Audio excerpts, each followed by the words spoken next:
நல்லா தானங்க இருக்கு. இதுக்கு என்னங்க குறை? அப்படிங்கிற மாரி நம்மளும் எவ்வளோ தான் முட்டு குடுக்க முடியுங்கிற மாரி தான் சிறகடிக்க ஆசை சீரியல் போயிட்டுருக்கு. ஃபேன்ஸே வந்து அது வந்து இல்லங்க, இன்னும் வந்து கொஞ்சம் லைட்டா இப்ப சலிப்பு தட்டிடுச்சு அப்படின்னு கொண்டு போற மாரி தான் இப்ப கதைய கொண்டு போயிட்டுருக்காங்க. ஸோ, இப்ப இதுல வந்து பார்த்தீங்கன்னா, இந்த அருண் விஷயம், இந்த சீதா விஷயம், அதுக்கப்புறம் வந்து திருப்பி இந்த விஷயத்த ஒரு தடவ, 2 தடவனா பரவால்ல. லூப் போட்ட மாரி இதையே கொண்டு போறது ஒரு பக்கம்.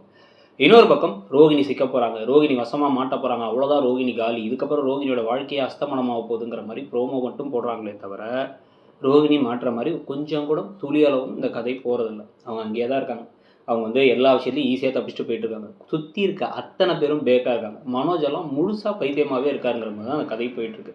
இதுல தன்னுடைய பொண்ணு இந்த அளவுக்கு மோசமா நடத்தும்பொழுது ஏன் அமைதியா இருக்காங்கங்கிற கேள்வி வந்து ஒரு பக்கம் இந்த ரோகிணியோட அம்மா மேல இருக்கு. இன்னொரு பக்கம் கிறிஷ பாதியில கொண்டு போய் ஹாஸ்டல்ல சேர்த்து விட்டாங்க. இது இல்லாம வந்து பார்த்தீங்கன்னா, கதையில ஒவ்வொரு இடத்துலயுமே வந்து பார்த்தீங்கன்னா, ஏகப்பட்ட ஓட்டைகள். இன்னமுமே வந்து நம்மளுடைய கமெண்ட்ஸ்ல மதன் ஒரு விஷயம் சொல்லியிருப்பாரு. பாண்டியன் ஸ்டோர் 2 நேத்து ஆரம்பிச்சாங்க.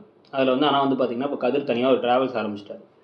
ஆனா அவருக்கு பேக்கிங் இருந்துச்சு. வீட்ல காசு குடுத்தாங்க. எல்லாத்தையும் வச்சுக்கோங்க. முத்துவுக்கு அதே மாரி ஒரு விஷயம் இருந்துச்சு. என்ன அப்டின்னா, ரூ. 30,00,000 பணத்த அவங்க அண்ணன் தூக்கிட்டு போயிட்டாரு. இப்ப வந்து எனக்கு பணத்த ஏற்பாடு பண்ணி எனக்கு குடுங்க. குடுத்து எனக்கு ரூ. 10,00,000 என் தம்பிக்கு ரூ. 10,00,000 அத ரவி குடுத்தீங்கன்னா, நாங்க அவர் தனியா ரெஸ்டாரண்ட், நான் தனியா டிராவல்ஸும் ஆரம்பிக்கலாம் அப்டின்னு இவங்க கேட்க முடியும். இல்ல வந்து அத அண்ணாமலையே செஞ்சு குடுக்க முடியும். ஆனா, அண்ணாமலையே எந்த அளவுக்கு மோசமா இருக்காருன்னு வந்து பார்த்தீங்கன்னா, இன்னுமே ஹால்லயே புள்ளைங்க 2 பேத்தையும் தூங்க விட்டுட்டு, புள்ளையும் மருமகளையும் தூங்க விட்டுட்டு, இவர் ரூம்ல போய் உட்காந்துருக்காரு. முன்னாடி உடம்பு சரியில்ல, இவருக்கு ரூம் குடுத்தாங்க சரி. அதுக்கப்புறம் இவர் இல்ல, இல்ல நாங்க ஹால்ல படுத்துக்கிறோம். நீங்க ரூம்ல இருங்கன்னா சொல்லலாம்ல. இதுக்கப்புறம் இந்த வீட்ல மட்டும் தான் வந்து பார்த்தீங்கன்னா, வந்து இந்த குழந்தை அப்படிங்கிற விஷயத்த பத்தியே கொண்டு போகாம இழுத்துக்கிட்டே கொண்டு போயிட்டு இருக்காங்க, இந்த 3 ஜோடிக்குமே.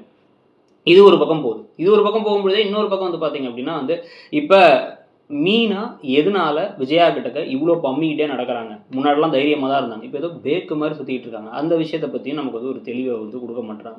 எல்லா இடத்துலயுமே வந்து பார்த்தீங்க அப்படின்னா, நம்மள கொஞ்சம் கடுப்பேத்துற மாரி மட்டும் தான் அந்த கதை போயிட்டுருக்கு. அத பத்தி நீங்க என்ன நினைக்கிறீங்க? எது நடந்தா பெட்டரா இருக்கும்னு நினைக்கிறீங்க? அண்ணாமலை கதாபாத்திரத்த பத்தி உங்களுடைய கருத்து என்னங்கிறத சொல்லிட்டு, இடம்பொருள் சேனலையும் சப்ஸ்கிரைப் பண்ணிக்கோங்க. இன்னொரு சேனலான இடம்பொருள் நவ்வையும் சப்ஸ்கிரைப் பண்ணிக்கோங்க. Thank you.